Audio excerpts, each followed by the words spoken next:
Like the video, subscribe to the channel and press the bell icon for latest video update. नमस्कार विद्यार्थियों, मैं आपके सामने एक बार फिर हाजिर हूं।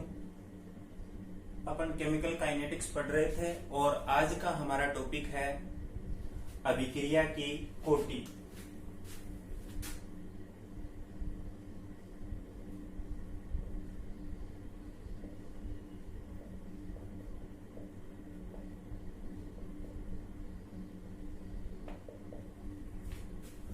अभिक्रिया की कोटि किसे कहते हैं कि वेग नियम व्यंजक में उपस्थित सांद्रता पदों के घातांकों का योग अभिक्रिया की कोटि कहलाता है। किसे कहेंगे? वेग नियम व्यंजक में उपस्थित सांद्रता पदों के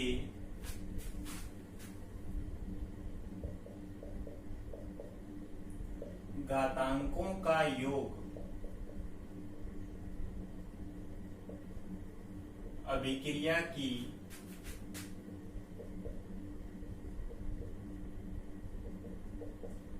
कोटि कहलाता है।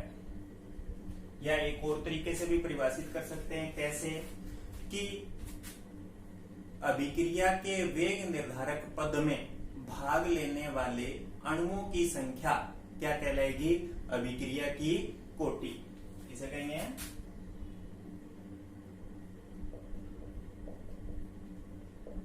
अभिक्रिया के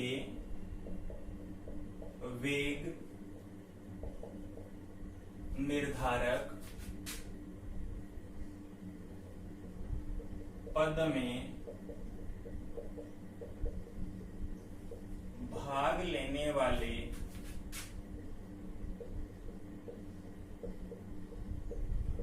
अणुओं की संख्या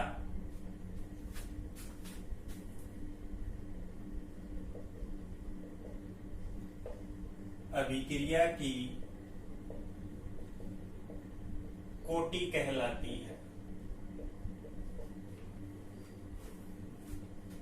दोनों ही डेफिनेशन अर्थ एक ही है। पहले क्या बोल रहे हैं? वेग नियम व्यंजक में उपस्थित सांद्रता पदों के घातांकों का योग क्या कहलाती है?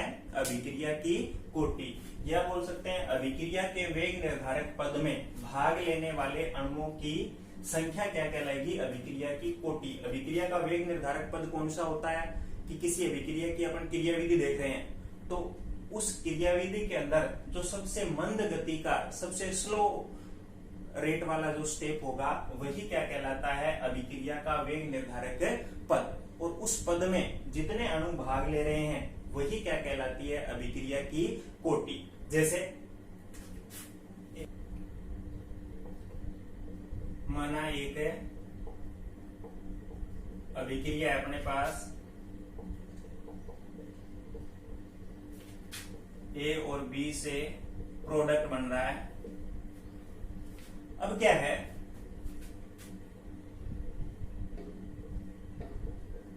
द्रव्यानुपाती क्रिया के नियम से अभिक्रिया का जो वेग है अभिकारकों की सांद्रताओं के गुणनफल के क्या होता है? समानुपाती होता है। ये बात हम लोग पढ़ चुके हैं। और यहाँ सांद्रता पदों के जो घातांक x और y है इनके मान स्टाइकियोमेट्रिक गुणांक a और b के समान हो भी सकते हैं और नहीं भी। क्यों?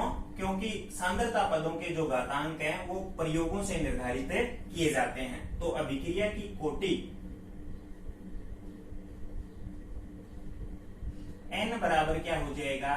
x plus y। इस तरह से हम लोग अभिक्रिया की कोटि ज्ञात कर लेते हैं। इसके बाद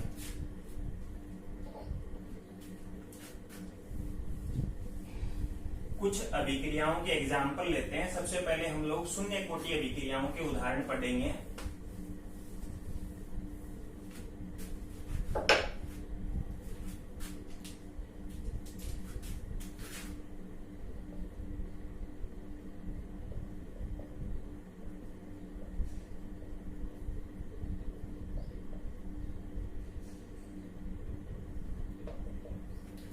अब शून्य कोटि अभिक्रिया के बारे में हम लोगों को एक चीज ध्यान रखनी है, वो क्या कि शून्य कोटि की अभिक्रियाएं विशेष परिस्थितियों में ही होती हैं। और ये विशेष परिस्थितियां क्या हैं कि किसी धातु की सतह के ऊपर यदि अभिक्रिया हो रही है तो वो शून्य कोटि अभिक्रिया होगी। इसके अलावा प्रकाश की उपस्थिति में, सूर्य के प्रकाश की उपस्थिति में कोई अभिक्रिया हो रही है तो वो भी शून्य कोटि की अभिक्रिया होगी। इसके साथ साथ ऐसी अभिक्रिया जो एंजाइम की उपस्थिति में हो रही है वो भी क्या होती है, शून्य कोटि की अभिक्रिया होती है। जैसे अमोनिया का प्लेटिनम धातु की उपस्थिति में विघटन, नाइट्रोजन प्लस हाइड्रोजन मिलेगा, ये क्या है, शून्य कोटि अभिक्रिया का एग्जाम्पल है। इसी तरह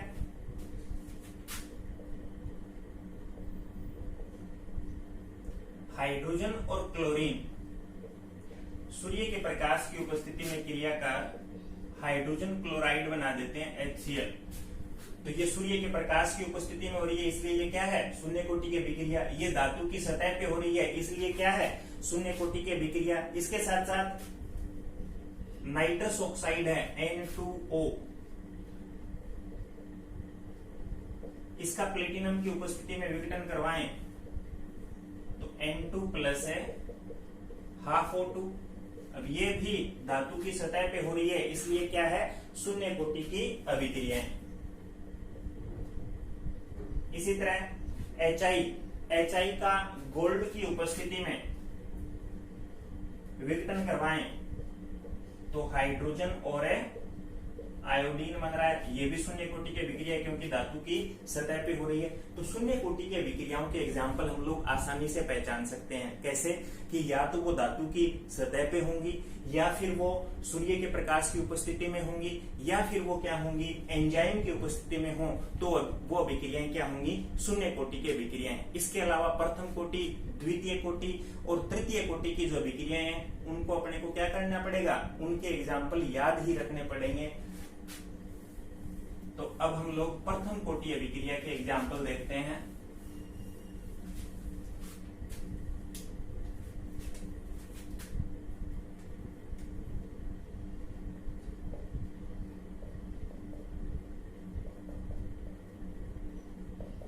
प्रथम कोटि अभिक्रिया के एग्जाम्पल,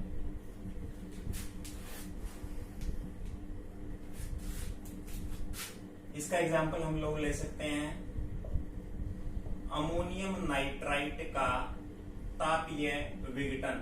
अमोनियम नाइट्राइट का विघटन करें तो नाइट्रोजन और साथ में जल बनेगा।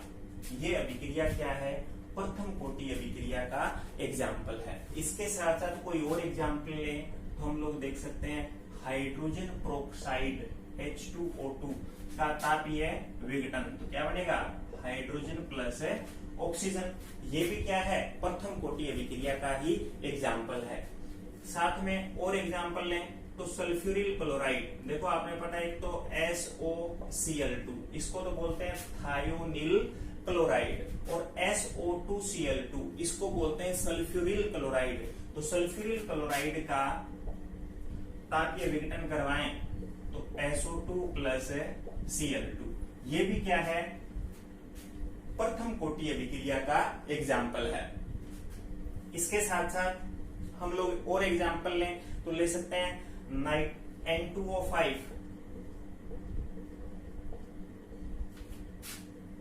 का तापीय विघटन तो 4NO2 और साथ में बनता है O2, ये भी क्या है, प्रथम कोटि अभिक्रिया का ही एग्जाम्पल है। इसी तरह ये जो आइसोप्रोपेन है,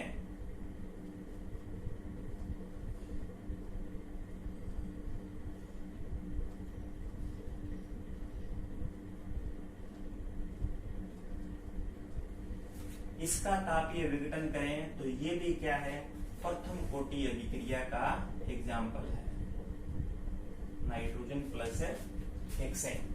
ये सब क्या है, प्रथम कोटि अभिक्रिया के एग्जाम्पल हैं। इसके साथ साथ रेडियो एक्टिव तत्व जो हैं, उन रेडियो एक्टिव तत्वों का विघटन जो होता है वो भी क्या होता है, प्रथम कोटि अभिक्रिया होती है। तो एक बात ध्यान रखना रेडियो एक्टिव तत्वों का विघटन प्रथम कोटि की अभिक्रिया होती है, तो आप डायरेक्ट पहचान सकते हो। इसके अलावा ये जो एग्जाम्पल है अपने को याद रखने पड़ेंगे। इसके बाद द्वितीय कोटि अभिक्रिया के एग्जाम्पल।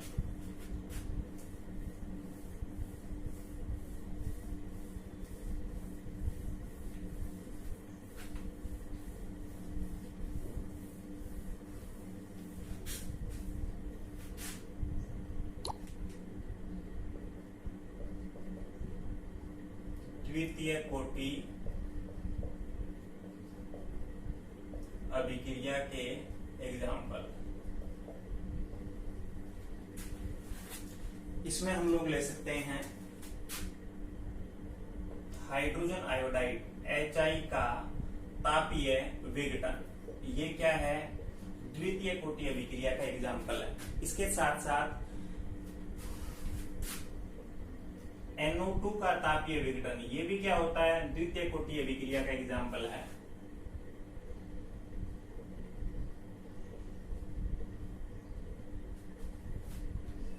और एग्जाम्पल लें तो एथिल एसीटेट,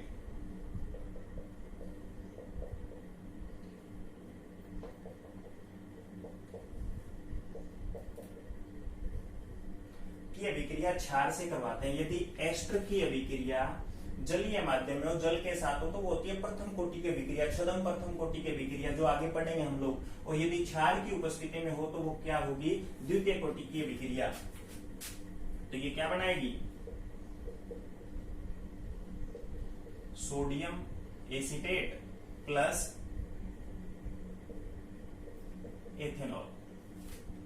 तो ये क्या है? द्वितीय कोटि अभिक्रिया के एग्जाम्पल हैं। फिर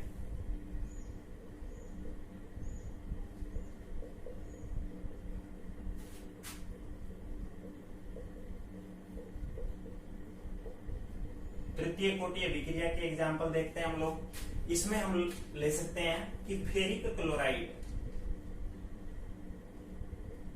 की क्रिया स्टेनस क्लोराइड से करवाते हैं, तो फेरिक का फेरस में अपचयन हो जाता है और स्टेनस का स्टेनिक क्लोराइड में ऑक्सीकरण। तो ये क्या है? तृतीय कोटि की अभिक्रिया का एग्जाम्पल है। और एक और भिन्नात्मक कोटि देखें।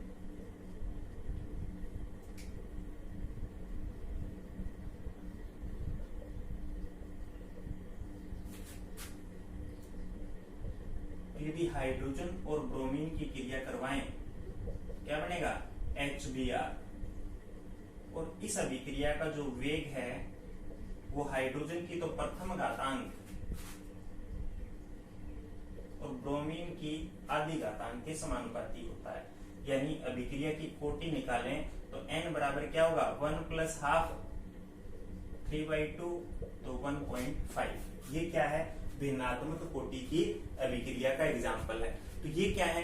कुछ एक अभिक्रिया की कोटि कैसे निकालते हैं वो देखा हमने। और प्रथम शून्य कोटि, फिर प्रथम कोटि, द्वितीय कोटि, तृतीय कोटि और तृतीय कोटि और भिन्न।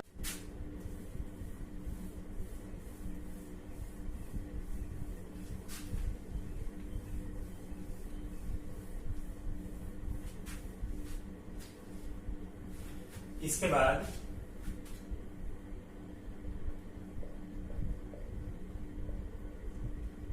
प्राथमिक अभिक्रिया। देखो प्राथमिक अभिक्रिया कौन सी होती है?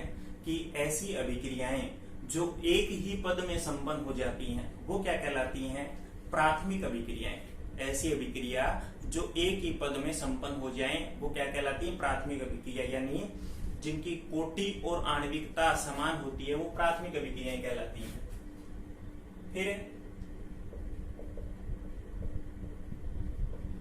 जटिल अभिक्रिया। जटिल अभिक्रिया क्या होती हैं? कि ऐसी अभिक्रियाएं जो एक से अधिक पदों में संपन्न होती हैं। ऐसी अभिक्रियाएं जो एक से अधिक पदों में संपन्न होती हैं वो कहलाती हैं जटिल अभिक्रियाएं। उनको क्या बोलेंगे? जटिल अभिक्रियाएं। और जटिल अभिक्रियाएं एक से अधिक पदों में संपन्न होती हैं तो उस अभिक्रिया में जो सबसे धीमा पद होता है, सबसे मंद गति का पद होता है वो कहलाता है वेग निर्धारक पद। और उस वेग निर्धारक पद में जितने अणु भाग लेते हैं वही क्या कहलाता है, अभिक्रिया की कोटि। तो प्राथमिक और जटिल अभिक्रियाओं में अंतर स्पष्ट हो गया होगा। प्राथमिक अभिक्रिया एक ही पद में, जटिल अभिक्रियाएं जो एक से अधिक पदों में संपन्न होती हैं वो क्या कहलाती हैं, जटिल अभिक्रियाएं। इसके बाद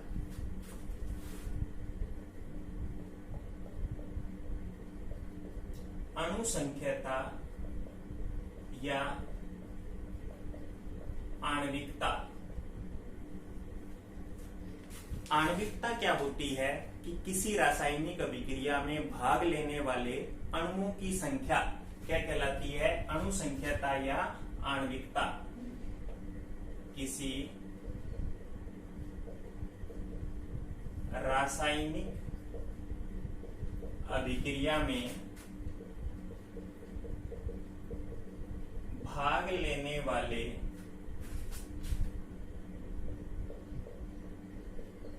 अणुओं की संख्या आणविकता कहलाती है।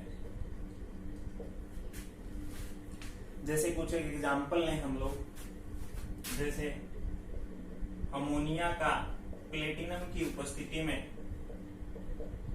विघटन था, तो इस अभिक्रिया की कोटि तो क्या थी, 0, लेकिन आणविकता क्या है, 2, क्योंकि कितने अणु भाग ले रहे हैं, 2 अणु भाग ले रहे हैं। इसी तरह अमोनियम नाइट्राइट है, इसका तापीय विघटन तो N2 प्लस 2H2O। इस अभिक्रिया की कोटि क्या है, 1, और आणविकता कितने अणु भाग ले रहे हैं, एक ही अणु भाग ले रहा है, तो आणविकता क्या है, 1। अब कोटि भी समान है, आणविकता भी समान है, तो ये कौन सी अभिक्रिया है, ये प्राथमिक अभिक्रिया है। इसी तरह N2O5 है, इसका तापीय विघटन देखें 4NO2 प्लस O2। इस अभिक्रिया की कोटि तो क्या है, 1 है, लेकिन आणविकता कितनी है, 2। अब ये कैसे हुआ, तो अणुसंख्यता और आणविकता में डिफरेंस आ गया। अब कोटि 1, आणविकता 2, क्योंकि 2 अणु भाग ले रहे हैं इसलिए आणविकता 2, लेकिन कोटि 1 क्यों हुई, इसको अपन इसकी क्रियाविधि से देख सकते हैं। इसी अभिक्रिया की मान लो हम लोग क्रियाविधि देखें, तो ये जो अभिक्रिया वो 3 पदों में संपन्न होती है।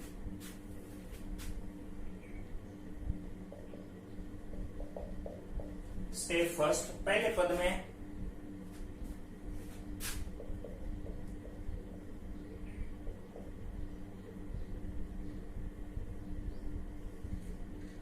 ये जो पद है मंद गति का यानी स्लो, इस पद में क्या बनता है, N2O3 plus O2। Step second, ये फास्ट होगा,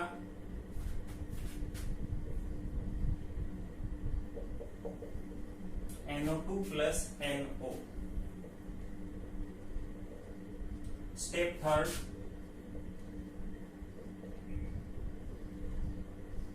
ये भी क्या है, फास्ट होगा, 3NO। इस अभिक्रिया को जोड़े अपन, 2N2O5, NO से NO कट जाएगा, 3 और 1 4, 4NO2 प्लस O2। यही अभिक्रिया प्राप्त हो गई अपने को।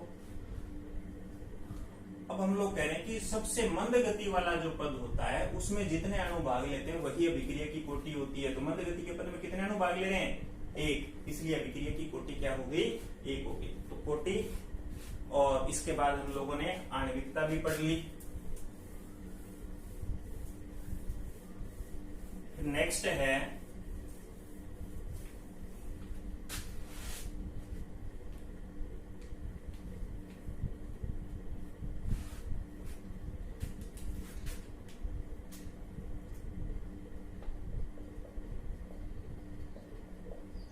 वेग नियतांक की इकाई।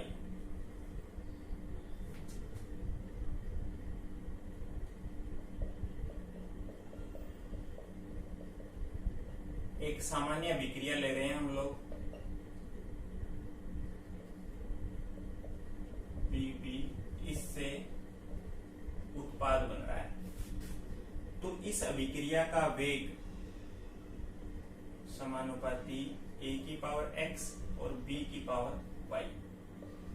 तो वेग बराबर क्या होगा, k a की पावर x b की पावर y। अब ये k क्या है, यहाँ वेग नियतांक, पीछे पढ़ चुके अपन। k बराबर क्या होगा, वेग अपॉन a की पावर x और b की पावर y। और अभिक्रिया वेग फॉर्मूला क्या था, सांद्रता अपॉन समय, यही था।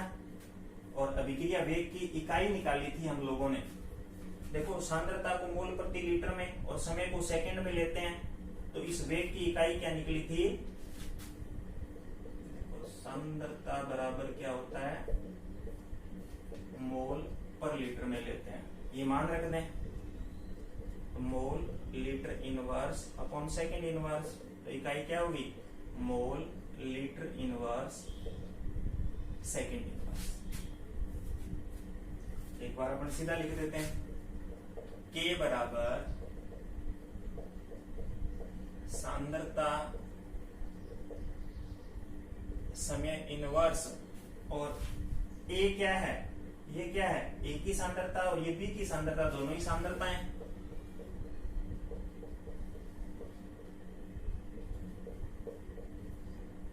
इसकी पावर x और इसकी पावर y। तो K बराबर सांद्रता समय इनवर्स, इसको ऐसे लिख सकते हैं, सांद्रता की पावर x प्लस वाई, और अभिक्रिया की कोटि n बराबर क्या होता है, x प्लस वाई। सांद्रता क्या होती है, एक बार तो इसी को रखो, चलो,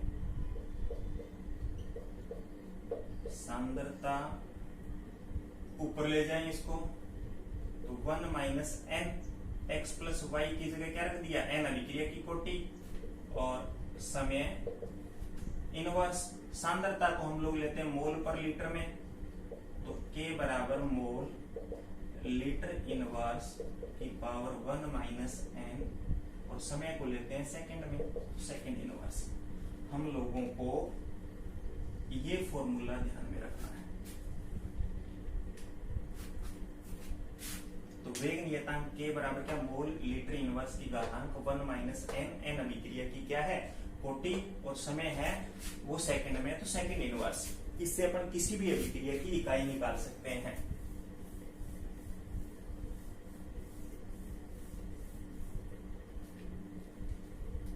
जैसे प्रथम कोटि अभिक्रिया के लिए देखें, पहले शून्य कोटि लो,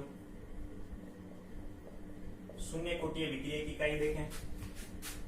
शून्य कोटि अभिक्रिया के लिए कोटि n का मान 0, तो 1 माइनस 0 1 रहा, यानी इकाई क्या होगी, mole litre inverse second inverse.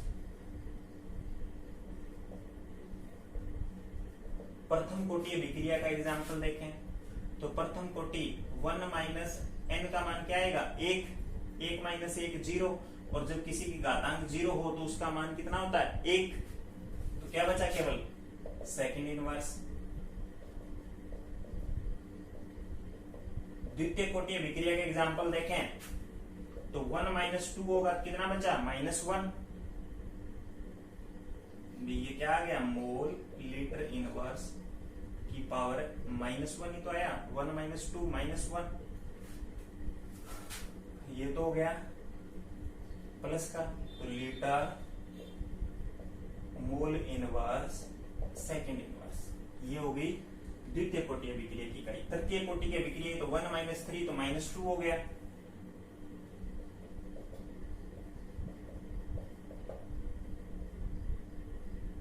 Litre square mole -2 second. ये होगी तृतीय कोटि अभिक्रिया की इकाई। इस फॉर्मूले से अपन किसी भी अभिक्रिया की कोटि, कोई भी अभिक्रिया हो, उसके वेग नियतांक की इकाई हम लोग आसानी से ज्ञात कर सकते हैं। इसके अलावा यदि कोई गैसीय अभिक्रिया हो तो उस समय K बराबर सांद्रता की जगह उस गैसीय अभिक्रियाओं में लिया जाता है दाब। दाब को बार में या एटमॉस्फेयर में नापते हैं तो 1 - n सेकेंड इनवर्स इस फॉर्मूले से निकाल लेंगे। जैसे प्रथम कोटि की गैसीय अभिक्रिया है, पहले शून्य कोटि लो। शून्य कोटि की गैसीय अभिक्रिया है तो उसकी इकाई क्या हो जाएगी? Atmosphere second inverse. प्रथम कोटि की निकालें तो 1 - 1 0, 0 का अर्थ 1, केवल क्या आ गई? Second inverse. द्वितीय कोटि की निकालें तो 1 - 2 -1 रहा तो एटमॉस्फेयर इनवर्स सेकेंड इनवर्स। इस तरह से अभिक्रिया कोटि की इकाई हम लोग आसानी से ज्ञात कर सकते हैं। इससे आगे नेक्स्ट क्लास में पढ़ेंगे और पीडीएफ के लिए आपको लिंक है वो डिस्क्रिप्शन में मिल जाएगा। Okay, thank you.